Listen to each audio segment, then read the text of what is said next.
Today we're going to discuss donkey engines, which is a very early form of steam power. It was actually the very early form of power, and you should keep in mind that back when these were around, they had not invented yet oil wells, petroleum, diesel engines, or hydraulic power, and they had to get power just straight from steam. So what a donkey engine is it has two cylinders. This is a cylinder, it's got a piston in here, it's double acting, it goes each way.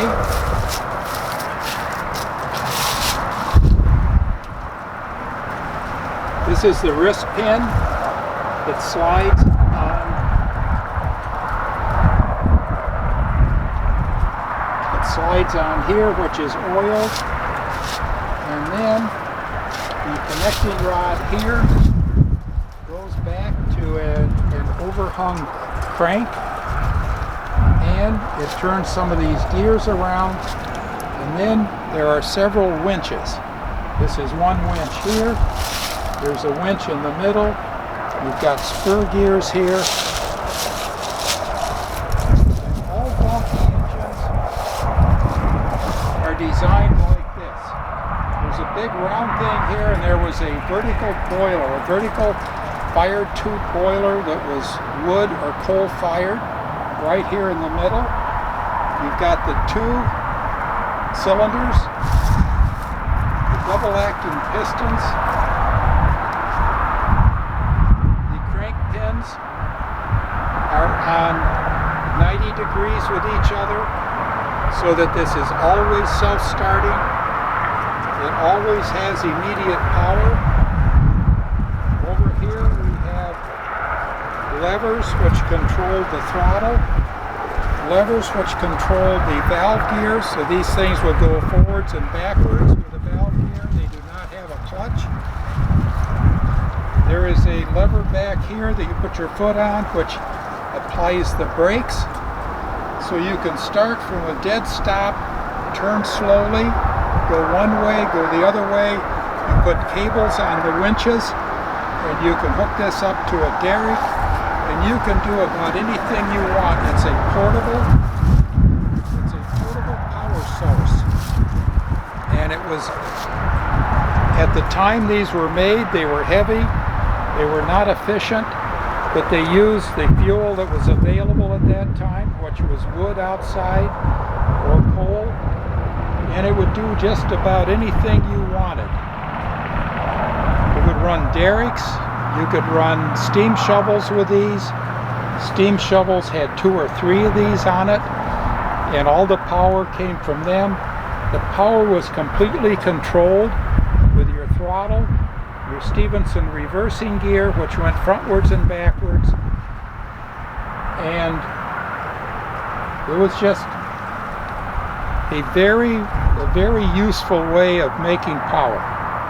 That's all we can say. We will now go in where it is warm.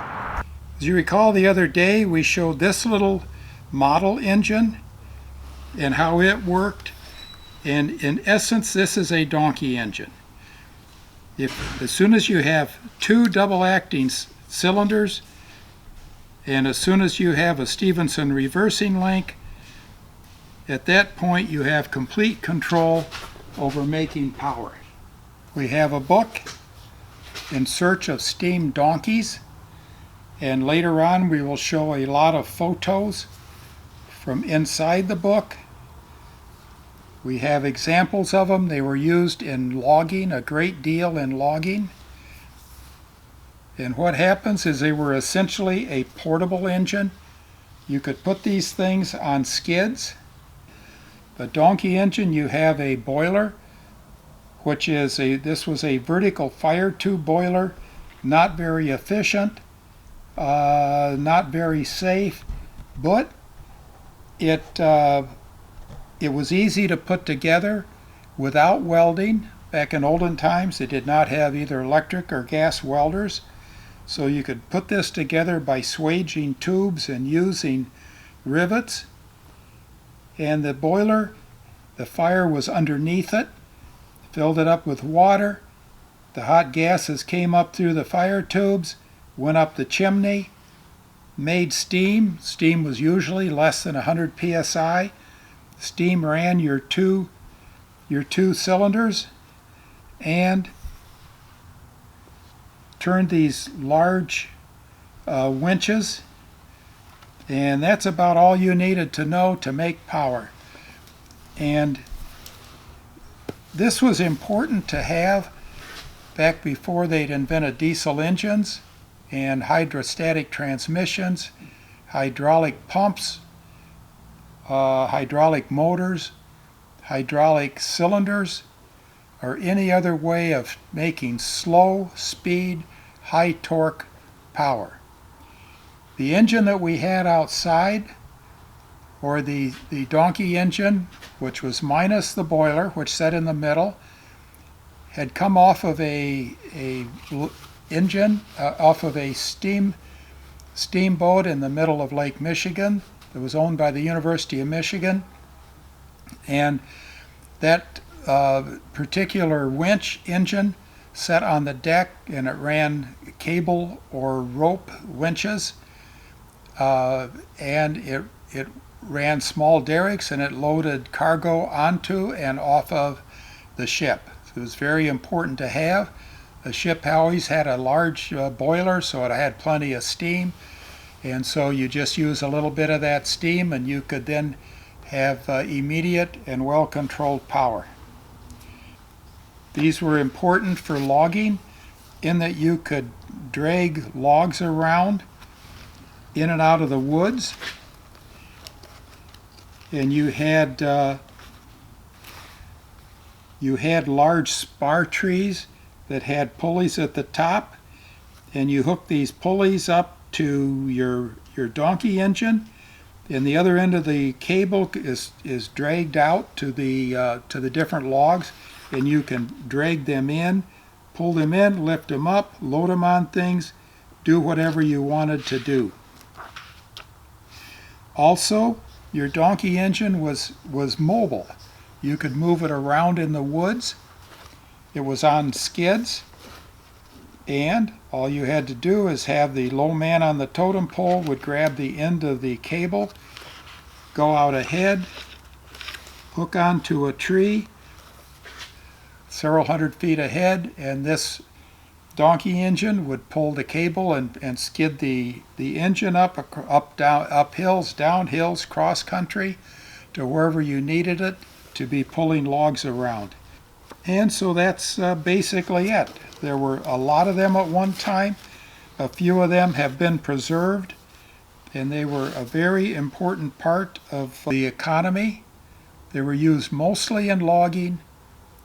Often they were used to run derricks, to pick up things, move them around. Derricks, or I should say cranes, that were on derricks. And that was just a really handy thing to do. Your early steam shovels, the things that made the Panama Canal. The Panama Canal was made with steam shovels that burned coal. They would have at least 2, if not 3 donkey engines in them that ran the different motions to move the bucket that scooped out the soil and rocks that was in the way that they had to move to make the Panama Canal, and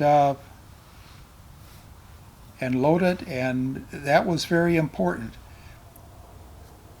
The locomotives, which moved the waste rock around, or in the case of the Panama Canal, or that moved the logs around in the woods, in the case of logging, the locomotives had essentially the same thing as a donkey engine, which was, except it was more mobile, but it was the same theory: the 2 cylinders, double acting, Stephenson reversing link, and direct drive to the wheels, and you could then move things around slowly.